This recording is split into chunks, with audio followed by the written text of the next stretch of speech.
नमस्कार, आपका स्वागत है प्रिय विद्यार्थियों। जैसा कि आप जानते हैं कि हम लगातार कबीरदास जी की साखियों की व्याख्या कर रहे हैं और उसी क्रम में आज कबीरदास जी की साखियों की व्याख्या करेंगे भाग 9 में। प्रिय विद्यार्थियों, आज जिन साखियों की हम व्याख्या करेंगे वो है रस को अंग।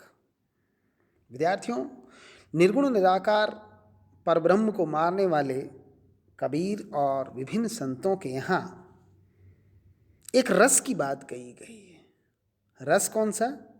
आध्यात्मिक रस।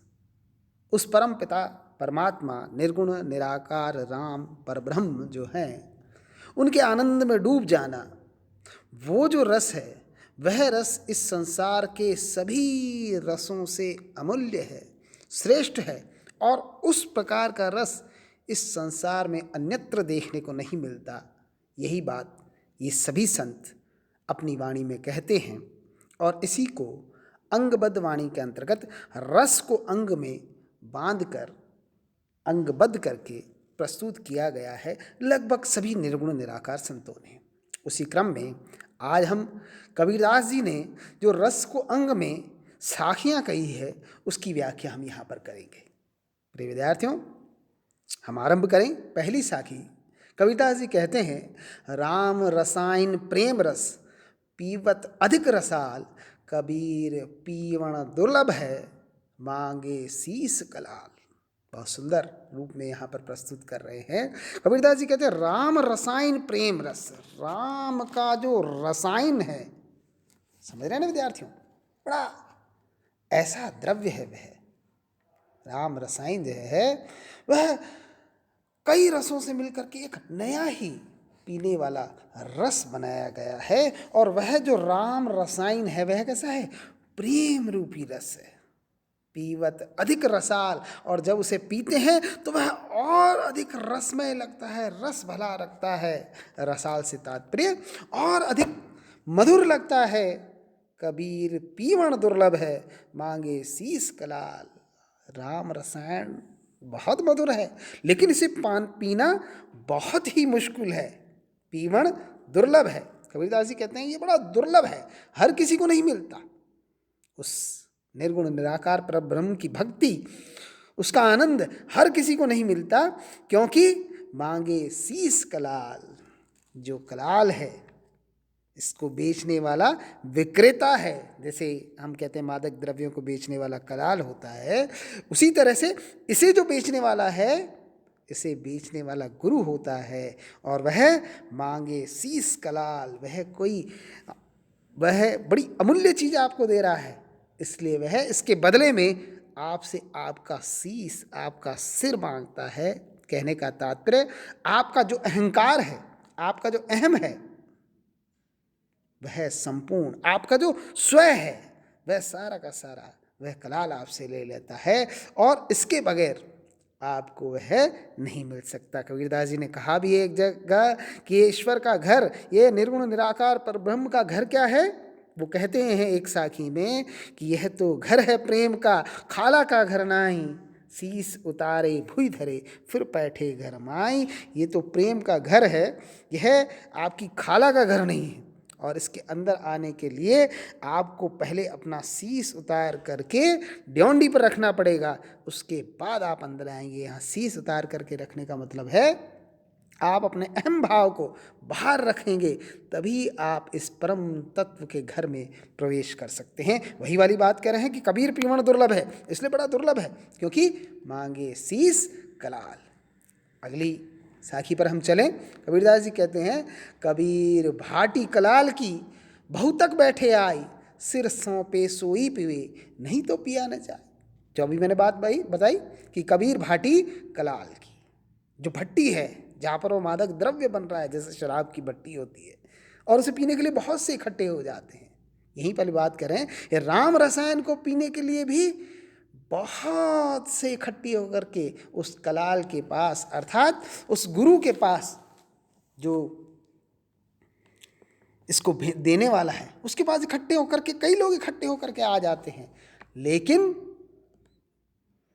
सिर सौंपे सोई पीवे। लेकिन यह राम रसायन तो उसे ही मिलता है जो अपना शीश काट करके, मतलब अपना अहम भाव, अपना मैं जो होता है वह निकाल करके सौंप दे, नहीं तो पिया न जाए। अगर आप अहम भाव के साथ वहाँ पर जाते, आपका अहंकार, आपका स्व तत्व अगर वहाँ पर मौजूद है, तो यह राम रसायन आपको प्राप्त नहीं हो सकता। इसलिए सिर सोपे सोई पीवे, नहीं तो पिया न जाए। बहुत ही सुंदर। अगली साखी की हम व्याख्या करें यहाँ पर। कबीरदास जी कहते हैं, जिहि सर घड़ा न डूबता, अब मैंगल मनि नाही, देवल बूढ़ा कलश सू, पंखी तिसाई जाए। इसको हम थोड़ा सा पहले समझ लें। यहाँ जो शब्द आए हैं, जिहि से मतलब जिस, सर से मतलब सरोवर, भगवत प्रेम रूपी तालाब, और घड़ा जो है वह हमारी मानसिक वृत्तियाँ होती है।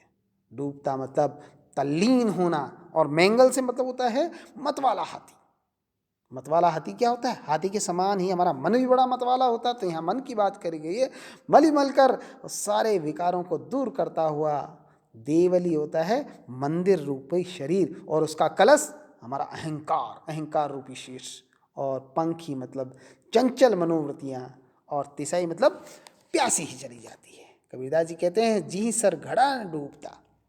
कबीरदास जी कहते हैं कि जब इस राम रसायन का पान करता है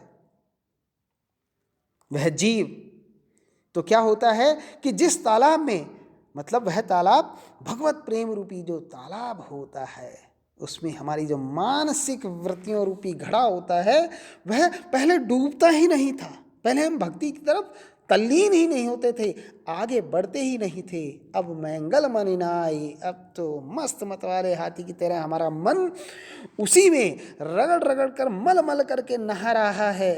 देवल बूढ़ा कलश जूं, जैसे मंदिर होता है, मंदिर किसी तालाब में अंदर स्थिति होता है, और जब पानी वहाँ पर आता है तो सारा मंदिर डूब जाता है, और उसका जो शीर्ष भाग होता है, कलश होता है, वह भी डूब जाता है। इसी प्रकार से उस भगवत भक्ति में जब जीव पूरा सन जाता है, डूब जाता है, पंखी तिसाई जाई, अब पक्षी को बैठने के लिए जगह नहीं मिलती, और वह पानी तो बहुत है लेकिन वह पी नहीं सकता।